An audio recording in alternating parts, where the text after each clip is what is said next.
નમસ્કાર. અચ્છા, ક્યારે વિચાર્યું છે કે કેલેન્ડરની અમુક તારીખો કેટલી બધી વાર્તાઓ લઈને આવે છે?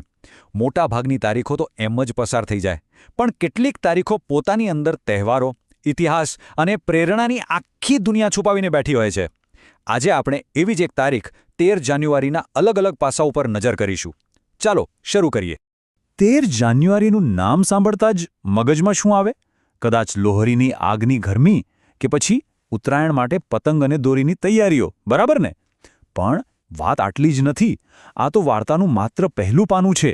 આ દિવસની કહાણી તેના કરતાં ઘણી ઊંડી અને રસપ્રદ છે. તો ચાલો સૌથી પહેલાં આ દિવસની ઉજવણીના રંગોમાં ડૂબકી મારીએ. ઉત્તર ભારતના ભાંગડાથી લઈને ગુજરાતના ઘરોમાંથી આવતી વાનગીઓની સુગંધ સુધી 13 જાન્યુઆરી ખરેખર એક જીવંત તહેવાર છે. વિચારો, પંજાબ, હરિયાણા અને હિમાચલની કડકડતી ઠંડી, અને એમાં લોરીની આગ, એ નવી આશાની ગરમી લઈને આવે છે. આખે ઠંડીના અંતનો જ નહીં, પણ નવા પાકની શરૂઆતનો પણ જશ્ન છે. લોકો પેલી પવિત્ર અગ્નિની આસપાસ ભેગા થાય, તલ, ગોળ, મગફળી અર્પણ કરીને જાણે પ્રકૃતિનો આભાર માને છે. અને હા, ભાંગડા અને ગિદ્ધા વગર તો લોરી અધૂરી જ કહેવાય. ચાલો હવે પંજાબથી સીધા ગુજરાત આવીએ. અહીં માહોલ સાવ અલગ છે, પણ ઉત્સાહ એ તો એવો જ છે.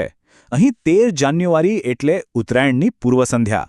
એક એવી સાંજ જ્યારે આખું વાતાવરણ આવતીકાલની આતુરતાથી ગુંજી રહ્યું હોય છે. બજારોમાં જુઓ તો પતંગ અને દોરી માટે છેલ્લી ઘડીની ખરીદીનો ધમધમાટ.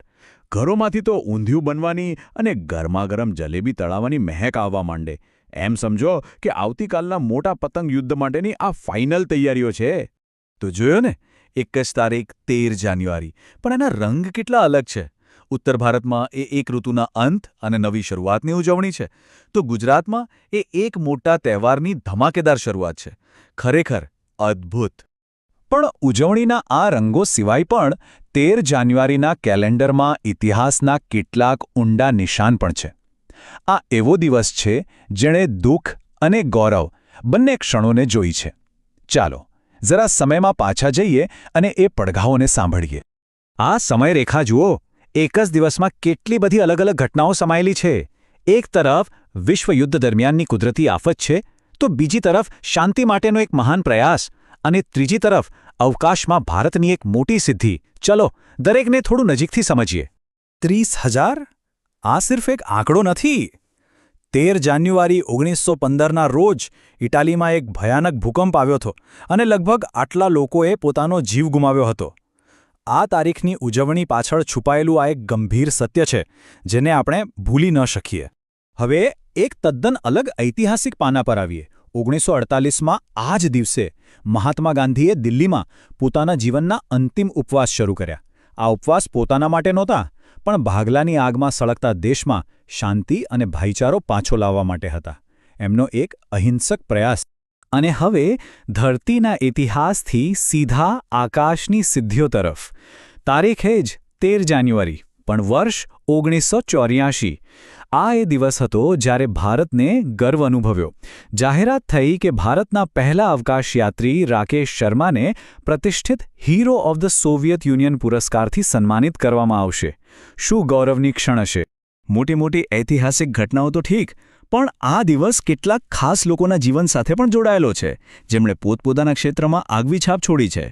હવે વાત કરીએ કલા જગતની. ભારતીય સિનેમાના ચાહકો માટે 13 જાન્યુઆરી એટલે એક દિગ્ગજ અભિનેતા પંકજ કપૂરનો જન્મદિવસ.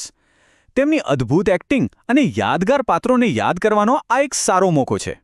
આધ્યાત્મિક જગતમાં પણ આ દિવસનું એક ખાસ સ્થાન છે. આધ્યાત્મિક ગુરુ ઓશો રજનીશના અનુયાયીઓ માટે આ દિવસ તેમના સ્મરણ સપ્તાહનો એક ભાગ બની જાય છે. ભલે તેમની પુણ્યતિથિ 19 જાન્યુઆરીએ હોય, પણ આ આખું અઠવાડિયું તેમના ઉપદેશો પર મનન કરવાનો અને તેમને યાદ કરવાનો સમય હોય છે. તો આપણે ઉજવણી જોઈ, ઇતિહાસ જોયો અને કેટલીક ખાસ વ્યક્તિઓને પણ યાદ કર્યા. પણ 13 જાન્યુઆરીનું હજી એક પાસું છે, અને કદાચ સૌથી વધુ પ્રેરણાદાયક છે. શું છે? ચાલો જોઈએ.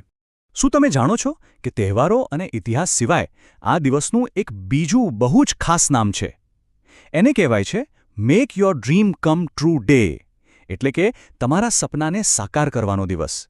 ભલે આ કોઈ ઓફિશિયલ રજા ન હોય, પણ એનો સંદેશ કેટલો પાવરફુલ છે ને, નહીં? કે સપનાઓ ફક્ત જોવા માટે નથી, તેને સાકાર કરવા માટે આજે જ પહેલું પગલું ભરો. તો લોહરીના તાપણાથી લઈને રાકેશ શર્માની અવકાશી ઉડાન સુધી, ગાંધીજીના ઉપવાસથી લઈને સપના સાકાર કરવાના આહ્વાન સુધી, 13 જાન્યુઆરી ખરેખર કેટલું બધું પોતાની અંદર સમાવીને બેઠી છે. હવે સવાલ એ છે કે આવનારી 13 જાન્યુઆરીએ એવું કયું સપનું છે જેને આપણે ઉડાન